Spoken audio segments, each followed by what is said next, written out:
Welcome to the deep dive. We're here to sift through the noise and bring you, well, the really vital insights. Mm. And today, we're diving into something pretty profound, a phrase that's really made some waves in the Catholic world recently. Yeah, definitely sparked a lot of conversation. It really has. And our guide for this is a really illuminating article from www.epistles.online. Ah, yes. Epistles online. It's just an invaluable online resource, isn't it? Especially for Catholics looking for that balanced perspective. Yeah. Something that's not purely modernist, but also avoids ultra-traditionalist rigidity. Exactly. They really navigate that middle ground well. Clear, insightful analysis. It's much needed. It really is. It cuts through the noise. And this article, well, the material we're getting into today, it comes straight from there. Penned by an author who, he's just consistently shedding light on these important contemporary church discussions. His insights are really quite thought-provoking. Yeah, our very sharp analysis. Okay, let's unpack this. We're talking about a brand new, pretty striking phrase from Pope Leo XIV. A phrase that's really challenging a lot of people, I think, to look at their own faith. Right. And what's fascinating here is just how crucial it is to have resources like Epistles online when you're tackling these, really nuanced topics. Absolutely. That balanced view they offer is, well, it's an anchor, really, especially when discussions can pull you in all sorts of directions. That's a great way to put it, an anchor. And this new term from Pope Leo XIV, it's not just like a clever turn of phrase. Yeah. It really cuts right to the heart of a long-standing issue, hasn't it? It has, yeah. And the article on Epistles Online, it does such a good job of just distilling the implications. Really profound stuff. So our mission today for this deep dive. Yeah, basically, we want to understand what intermittent Christians truly means. Why did this new pope feel he had to coin this very direct term?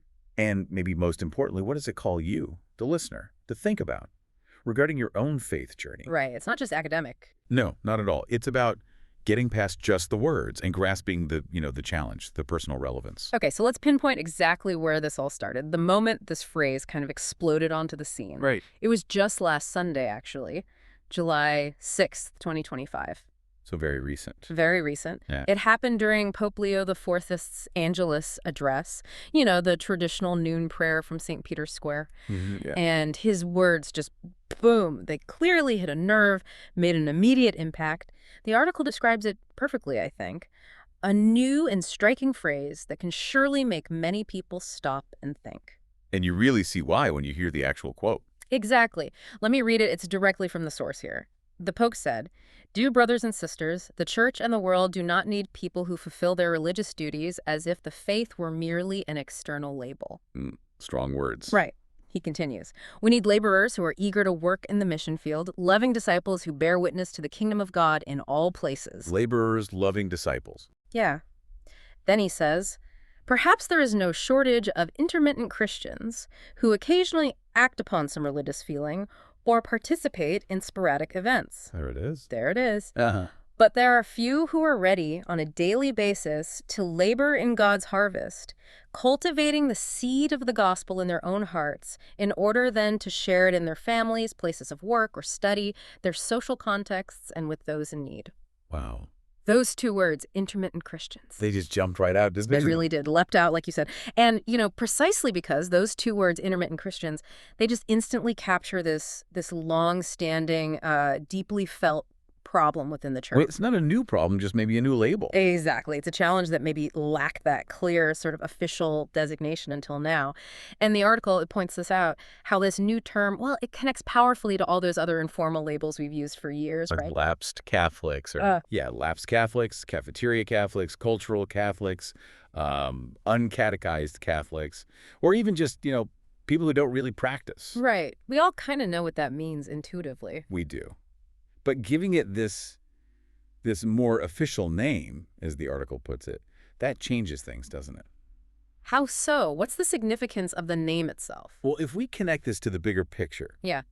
it's not just semantics. It's not just finding a new word. It's like, it's a diagnostic tool. A diagnostic tool from the Pope. Yeah, exactly. From the highest office. Think about it medically, right? Yeah.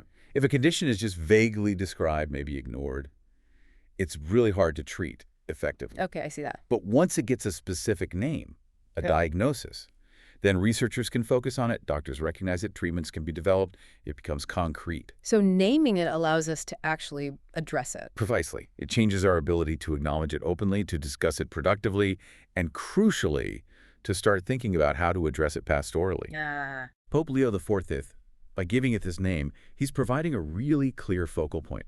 For individual reflection, yes, but also as a target for pastoral care across the whole church. So it moves from being this vague, kind of hazy issue. Exactly. From something diffuse and hard to pin down into something concrete that we can actually confront and hopefully remedy. It allows for a much more honest and productive conversation about, well, the state of faith today. That makes a lot of sense, a diagnostic tool. I like that. And it's even more interesting, isn't it, considering how new Pope Leo XIV? Right. Elected just this past May 8th. Yeah, so only a few months into the papacy, and he's already making quite a statement with this kind of direct language. Definitely making his mark. The article observes, and I think this is spot on, that he's already showing that he is very different from Pope Francis. That comparison is inevitable, I suppose. It seems so, and the difference isn't just, general style, but specifically communication. The source points out Pope Francis was a bit more modern in his way of speaking and often careful not to offend. That pastoral, careful approach was very characteristic. Right, and the article continues. He would not likely have dared to call lapsed Catholics intermittent Christians.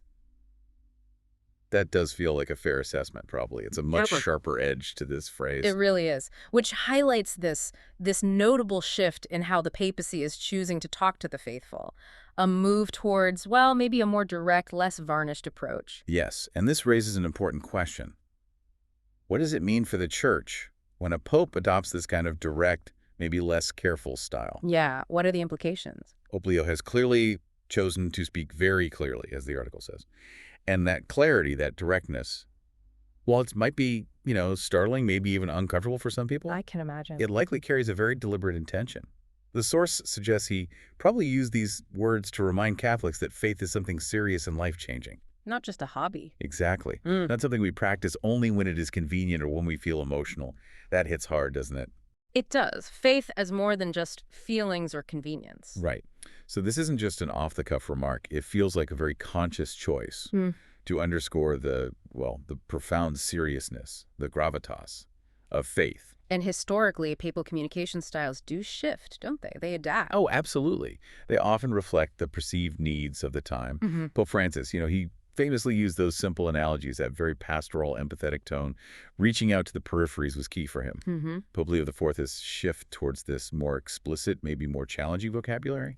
It might stem from a feeling that there's a need to cut through a different kind of ambiguity now. What kind of ambiguity? Well, perhaps a sense of widespread spiritual complacency, or a tendency to treat faith like just a cultural accessory, rather than a genuinely transformative life path. Like that external label idea again. Exactly. So while some might worry, does this risk alienating people, especially those on the fringes? That's a valid concern. It is.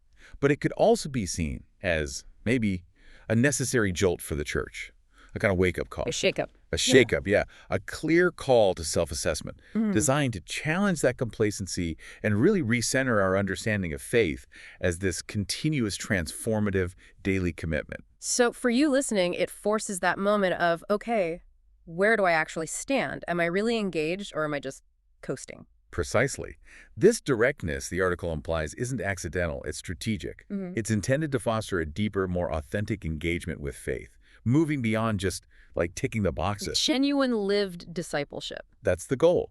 It suggests maybe an urgency, perhaps, to address declining active participation, or maybe a desire to reinforce clearer moral teaching. It's certainly distinguishing his papacy early on with this emphasis on, let's say, personal spiritual rigor. Okay, so let's dig a bit deeper then. Let's get into the characteristics. What exactly did the Pope mean? Who are these intermittent Christians? Right, he didn't just drop the label and walk away. No, he explained it. He said, quoting again, "The church and the world do not need people who just perform religious duties as if faith were only an external label." That phrase again, external label, it's key. It really is. And he detailed the behaviors, right? He described them as many people who sometimes act on religious feelings or show up for certain events. The sporadic element? Yeah. but who are not ready to live their faith every day. Mm-hmm. And, I mean, when we look around us, you know this is true, don't you? Oh, absolutely. It resonates with observation. We see so many people who identify as Catholic. They might have been baptized, confirmed, maybe married in the church. While the milestones passed. Right. Yeah. But their actual daily lives, sometimes there's very little reflection of active engagement with the church's teachings or even its spiritual practices. Yeah, the disconnect is visible. They might, rarely go to Mass, which is our central act of worship, The right? source and summit. Exactly. Or maybe they haven't been to confession, the sacrament of reconciliation, in years, decades even. Mm-hmm. Or know very little beyond the basics. Right. Knowing little about what the church actually teaches, they might show up for a funeral or a wedding, maybe Christmas Eve, Easter Sunday. The big occasions. Yeah. Often driven by family or culture. Yes. Cultural obligation, family tradition. But beyond those sporadic, sometimes emotionally driven events, their lives just seem to unfold with very little active thought about God or his church or the call to live faith consistently. Yeah, and the article gives those concrete examples too, noting they might show up at church for Christmas or Easter or for weddings and funerals, but they live the rest of their lives with little thought about God and his church. That captures it perfectly. It really does. And it circles back to that phrase, external label. What does that imply? It suggests a faith that's, worn on the outside. Like a badge, maybe. A social identifier. Yeah, or a cultural marker. Something that doesn't really penetrate to the core of who you are or influence your daily choices, your actions. So the depth is missing. The depth is superficial. Exactly. It might remain kind of intellectual, maybe, Mm-hmm. or socially convenient, but not personally transformative. Can you give an example of maybe a subtler form? Sure. Think about someone who maybe they can talk a good game about Catholic doctrine. They know the arguments, Yep. but they don't really have a regular prayer life. Okay. Or someone who attends Mass, maybe for the community feel, Yeah. the networking even, but never seeks that personal reconciliation and confession. Ah, I see. The outward form is there. Right. The form is present, but the inner life of faith, that vibrant connection, is kind of dormant, mostly dormant. And the core issue, as the source highlights, Is that these individuals are missing out on the great spiritual gifts that come from living the faith seriously. missing out. That's a key phrase, too. It is.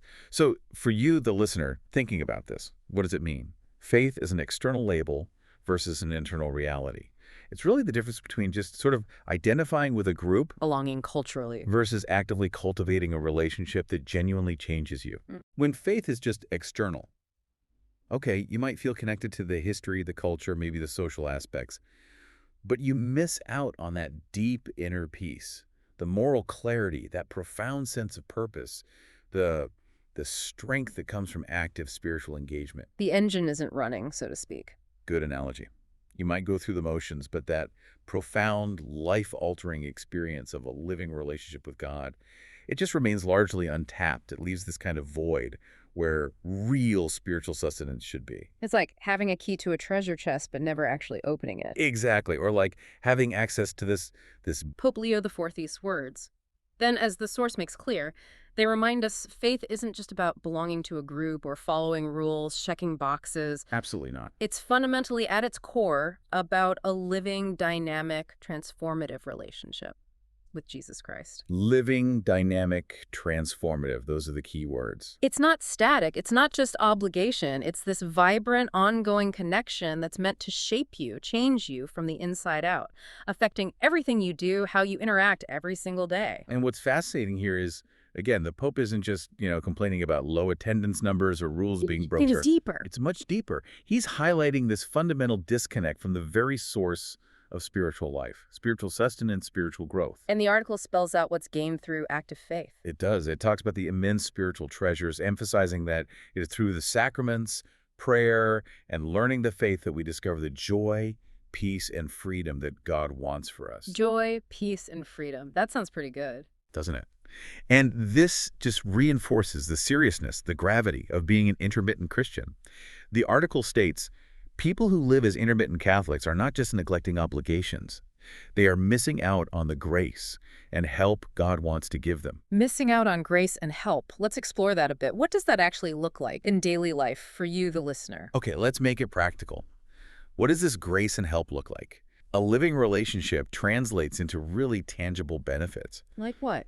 like finding unexpected strength when you feel weak, gaining clarity when you're confused, or facing a really tough decision, experiencing a profound sense of peace, even when life feels chaotic or challenging. Real practical help. Absolutely. It means receiving the grace to forgive someone who's hurt you deeply, finding the wisdom to navigate complex ethical issues at work or within your family, having the courage to stand up for your values when, the world pushes back. And the sacraments play a role here. A huge role. Through the Eucharist, you receive spiritual food, real nourishment. Through confession, you get that tangible sense of renewal, moral clarity, a fresh start that helps you face the next day with purpose. And prayer. It's not just reciting words. No. Prayer isn't just formal recitation. It's that quiet moment on your commute. It's a spontaneous thank you for something good. It's that desperate plea for strength before a difficult conversation. It's constant conversation. And learning the faith. Not just for theologians. Definitely not. Studying the faith isn't just an intellectual hobby. It equips you with principles to navigate life's challenges. It helps you understand your purpose, why you're here. So without this active engagement. Without drawing deeply from that well of grace, you're basically trying to navigate all of life's complexities and struggles using only your own limited resources, often completely unaware of the immense spiritual support system that's available to you. Like trying to run a marathon on an empty stomach. That's a good one, too. Or like having that deep reservoir of pure water, like we said, but choosing to stay thirsty, missing out on what's freely offered. That's really powerful imagery, the idea of missing out on so much. But, okay, the Pope's message, it was direct, yes, but it wasn't all diagnosis, was it? No, not at all. It wasn't just about pointing out the problem or what's lost. There was hope there, too. Absolutely. It was also, very clearly, a vibrant call to action, filled with immense hope. Right. He spoke with such conviction about the harvest waiting in the world, using that classic biblical image. The harvest is plentiful. But the laborers are few. He said that, didn't he? He did. And this isn't just a metaphor for, professional missionaries in distant lands or a call limited only to priests and nuns. He made that clear. Very clear. He wants all Catholics to become active workers, laborers in the vineyard of the Lord. All of us. Yes. He doesn't just mean the clergy or religious. He means each one of us. You. Yeah. Right where you are. Your family, your workplace, your school, your neighborhood. Our everyday lives become the mission field. Exactly. It's this universal call to be active participants, using the circumstances of your ordinary life as the place where you bear witness, where you work for the kingdom. So what does that look like practically for you, the listener, being a laborer in God's harvest day to day? Well, the practical implications are, like you said, profound and deeply personal. It means integrating your faith into every aspect of your life, not just cordoning it off for Sunday mornings or, crisis moments. Spiritual compartments. Right. It means actively cultivating that seed of the gospel in your own heart first, through things like daily prayer, even if it's brief, through trying to learn more about the faith consistently, through making the sacraments a regular part of your life. Letting it change you first. Exactly. You have to let it transform you.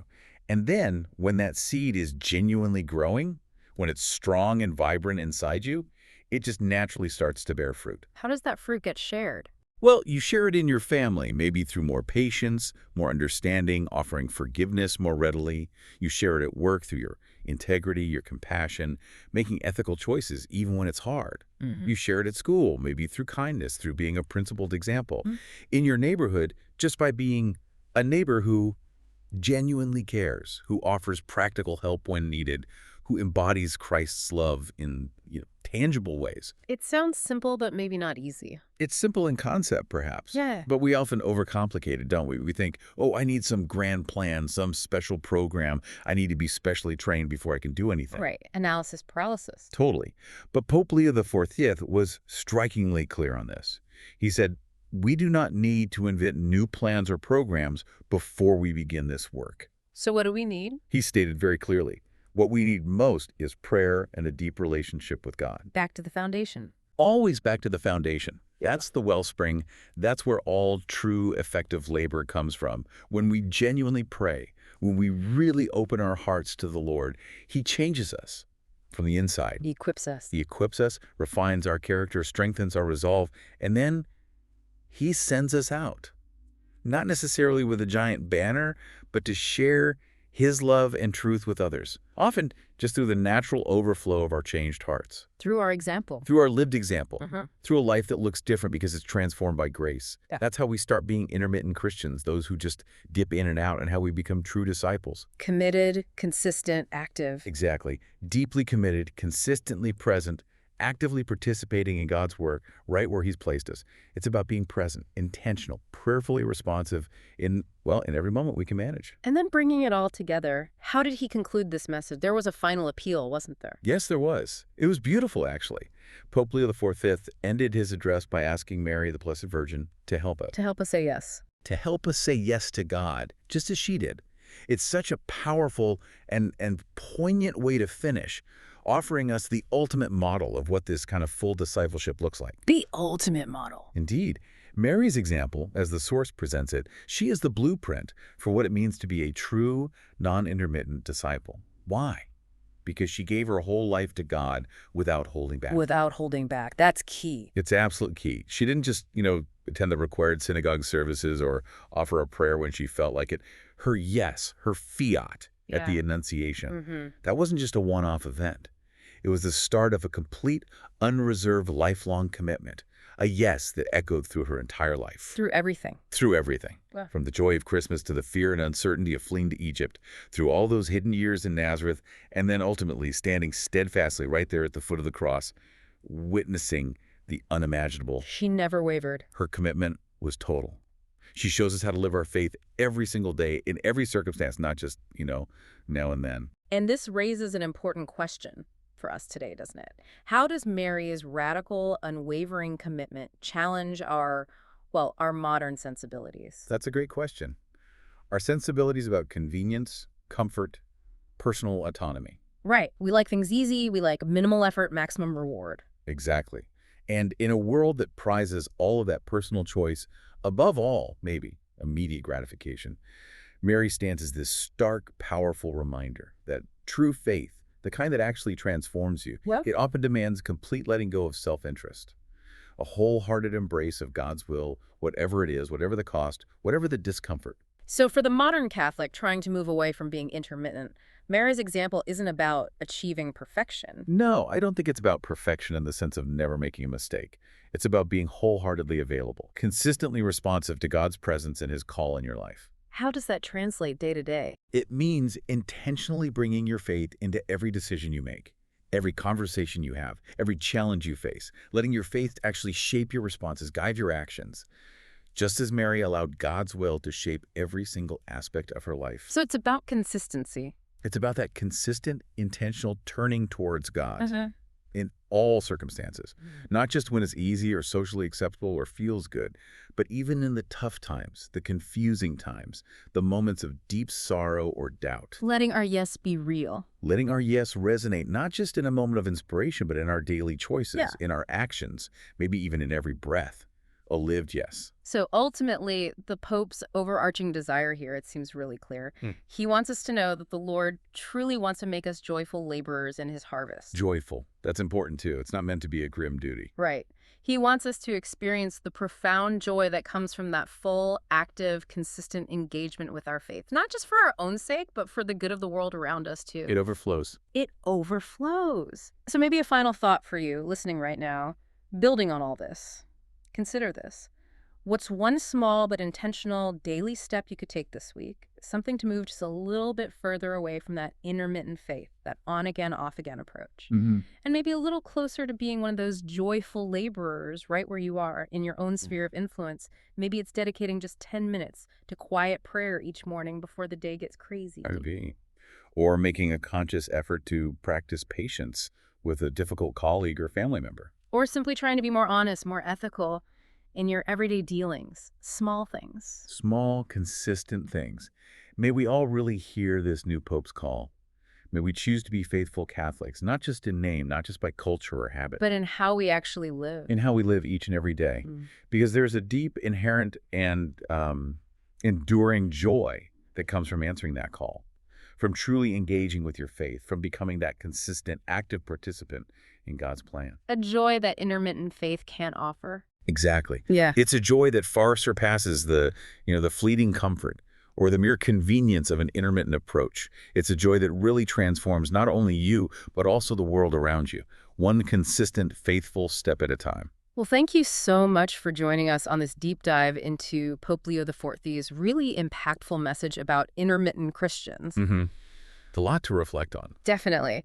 It's a call to some profound personal reflection, and we really hope it's offered you some valuable insights today. And remember, the source for today's discussion, and honestly for so many other thought-provoking pieces, is www.epistles.online. Great resource. It really is. I strongly encourage you to visit the website. You'll find more articles just like the one we talked about, all written by the author there who consistently provides that much-needed balanced perspective. Neither modernist nor ultra-traditionalist, just solid, thoughtful insight. Definitely worth checking out. And while you're there, or maybe on your favorite podcast app right now, please do subscribe to the Catholic Epistles podcast. That way you'll keep getting these insightful discussions, and you can continue your own deep dive into these important topics for the Church today. Yes, please do. And as you explore these resources, we also want to warmly invite you to consider supporting this apostolate, Epistles Online, in any way you can. That's really important, too. It is. Your support is genuinely vital. It helps keep this mission running, helps keep it freely available for everyone, ensuring that these valuable, balanced perspectives can keep reaching people who are seeking them, helping more people engage with their faith deeply, thoughtfully. In a world with so much information flying around. Exactly. And so many conflicting viewpoints sometimes, platforms like Epistles Online are, well, they're a true gift, aren't they? They really are. Offering clarity, depth, and that consistent, balanced voice right when it's needed most. So we're really grateful for your time today, for listening in. Yes, thank you. And we hope you'll join us again for our next deep dive.